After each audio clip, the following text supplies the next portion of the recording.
Alright class, today we're going to start with our photograph analysis. It's going to be great practice for your final projects later on. So let's take a look at the photo in your handouts, obviously taken during colonial Mexico. Yeah, and if you look at these photographs, there's definitely a lot for us here to analyze. First of all, if we look at the background of this photo, as well as the materials, you can tell that this photograph has been staged. You know, class, a lot of these photographs were actually taken to serve a very specific purpose. People looking at these pictures in the home countries of these photographers wanted to see something very specific. Unfortunately, they usually wanted to feel as though these native peoples needed our support, our presence in these foreign countries. Otherwise, they wanted to feel superior to these people and look at how much better their lives were. As a result, many of these candid photos were not actually candid at all. Many people, including the men pictured here, were placed in traditional attire when making them look poor. You can see the theme of oppression here. Many native people were systematically oppressed, especially when you look at race.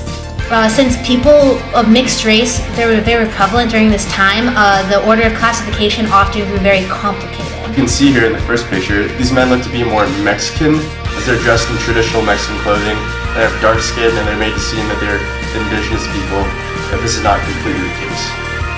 In fact, it's incredibly likely that these men may have some sort of bloodline that is not solely native.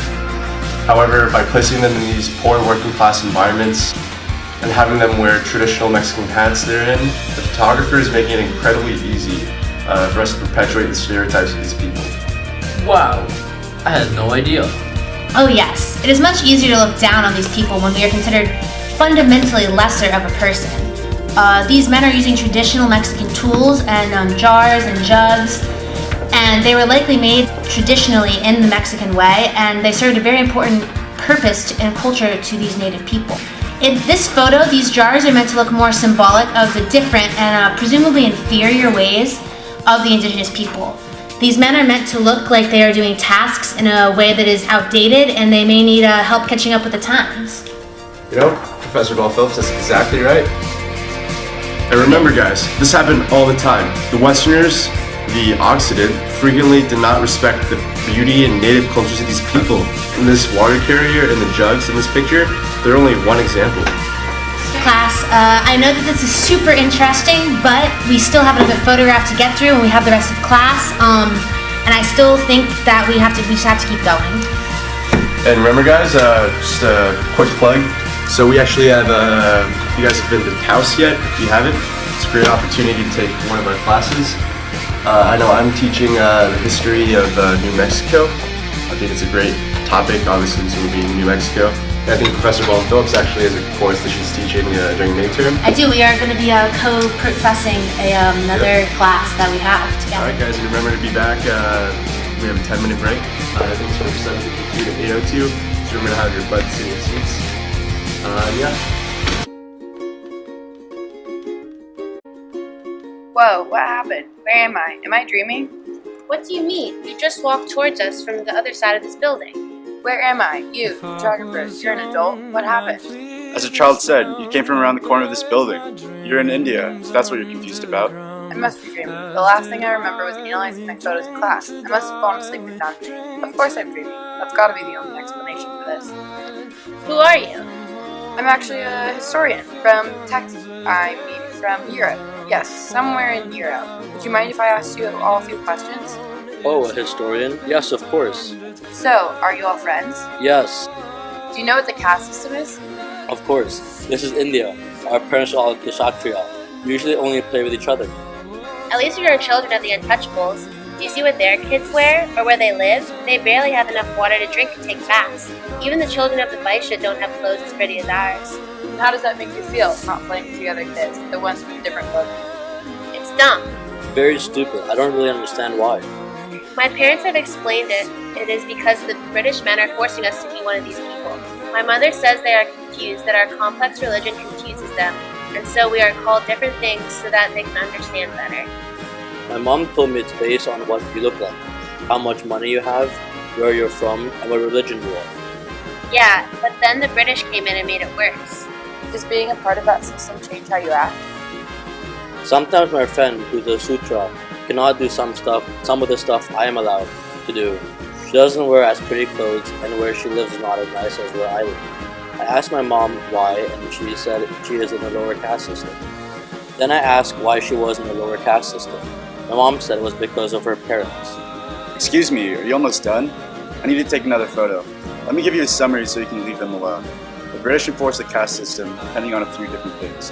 The higher up you are, the better off you are in all aspects of your life. This caste system is a form of oppression.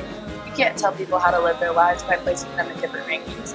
The British are stopping these children from playing with the other people and doing certain activities. Why do they make everyone be in the system? It helps them have knowledge over Indian society, and therefore better control of the people they rule. This is a form of oppression. Yeah, sure, I guess you could say that. They'll never not be oppressed, unless they're free from British rule. But quit talking to these kids. I have a job to do.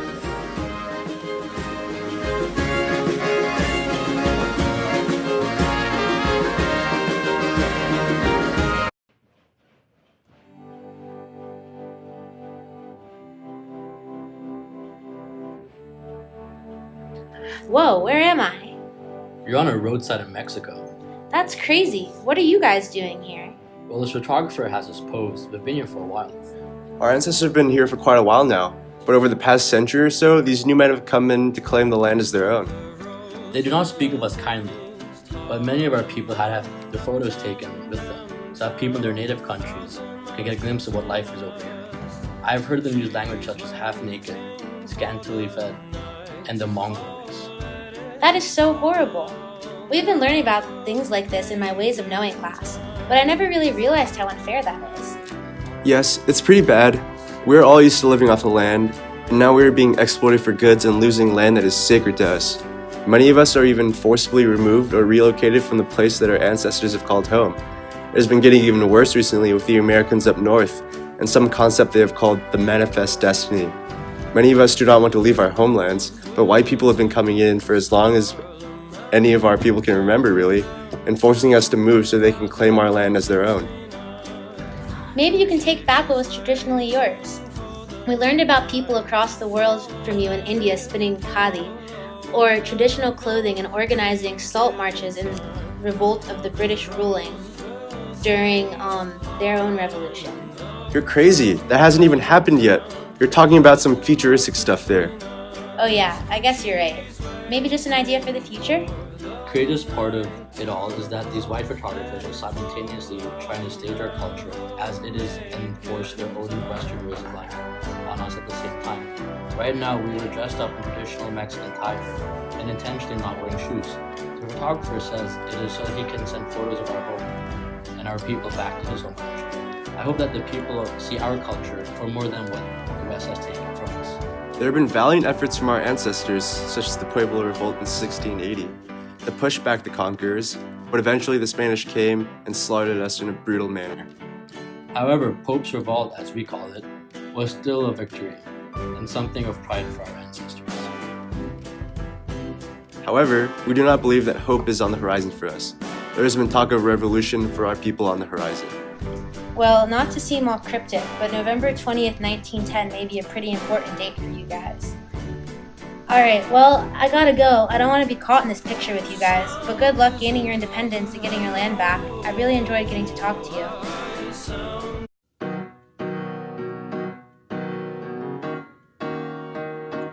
Stop right there. You are illegally crossing the US-Mexican border. If you don't stop, I will be forced to open fire. Ha ha ha! You cannot catch me, gringo! This is not even your land. You took this from my people. What the hell? Where'd you come from? Oh, you ran into me. I was just... Now look what we have here, a couple of runaway Mexicans. Put your hands up. You too, funny-looking man. Where am I? And why are you dressed like that? We are U.S. soldiers chasing down this guy for attempting to cross the border onto our beloved nation. It is our duty to protect our land from anyone who tries to take away our rights. By the way, where are you from? Dallas? I'm from New York. Shut your mouth before I shoot you. And you, funny boy, you sound pretty American. And look like it also, so how about you follow us back and we'll take you to your folks. Wait, did I just become part of the picture I was analyzing? What did you say? Oh, nothing. But I have a question, sir. If this land used to technically be part of Mexico, what gave you, us, the right to claim this as our own? Well, it's our manifest destiny. We have to protect people. We won this land during the Mexican-American War. U.S. Representative John Bach says allowing a large number of Mexican people to work in the United States will bring down wages and the standard of living. Hell, they even immigrated large amounts of Mexicans and think it would cause poor Americans to drift into poverty, even vagrancy. That is no reason to cut off the top half of my entire country. What used to be the Mexican North is now the American Southwest. My country had endured much oppression over the last couple of hundred years. My ancestors were slaves in the hands of the Spanish and victims of your so-called manifest destiny. This is not your land, and it's never been. You don't know what you're talking about. Keep your mouth shut. You guys are lazy, ignorant, superstitious, cheating, cowardly half-breeds. We beat you in the war, and that entitled us to taking your land. You don't know anything about what you're saying. Do you even know the history of how your country came to be? Have you even learned about how my people, the natives, were stripped of their holy lands and massacred? They had their arms and legs cut off for disobedience? Do you know of the casta system, where my people became a racial laughingstock for white men? They painted pictures of how we looked and classified us based on our mixed blood. Being a mestizaje was a rough life. I have to agree with the Mexican man. The oppression that the Mexican people had to go through was long and arduous. Over several hundred years, multiple nations tried to take their land from them, enslave them, and destroy their religious beliefs. Hernan Cortez led a massacre in Tenochtitlan, killing thousands, all because these other nations believed they had a natural right over the native people. You should see what is happening now. The president is planning on building a wall along the entire border. Wait, what? What are you talking about? Never mind. If you don't mind me, I'm just gonna walk in that direction. See you guys later. Bye.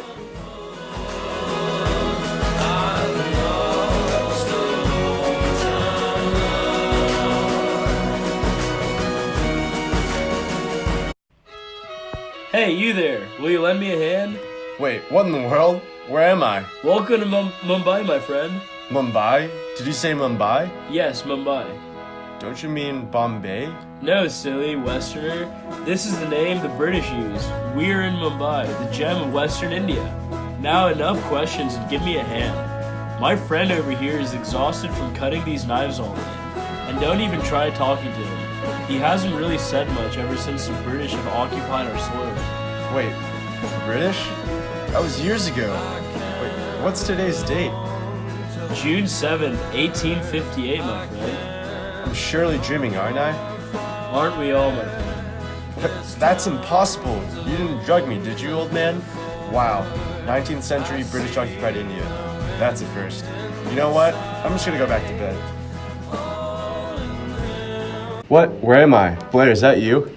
What are you doing here? Where are we? Are we dreaming? Well, you're in India, of course. And dreaming? No, this is real life. A hard one at that. Look at the terrible mistreatment of these poor people. What are you doing here?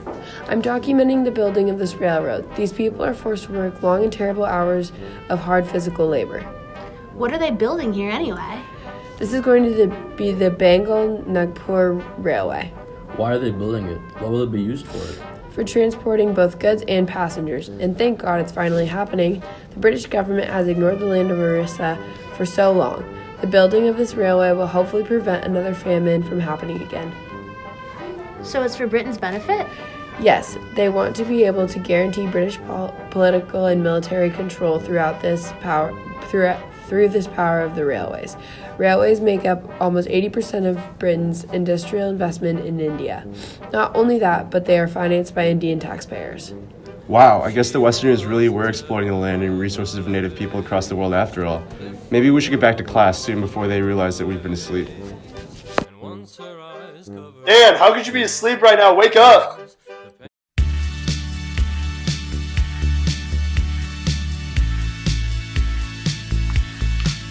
Well, Professor, victims of the ideology and zeitgeist of their respective eras or not, British colonizing efforts in India and Spanish efforts in Latin America displayed nothing but blatant disregard for the humanity and culture of beautiful civilizations. Scores were killed, stories and traditions with it. Stories have been rewritten and new ones would emerge from the soil where indigenous blood soaked. These stories would be rewritten not by indigenous hands, but by fair, white hands of the Occident. It would take generations for stories to slowly emerge, from the bottom up. But these stories of oppression, shown by their words and photographs from the past, remind us that They should not be forgotten. It is our duty, Professor, to remember them.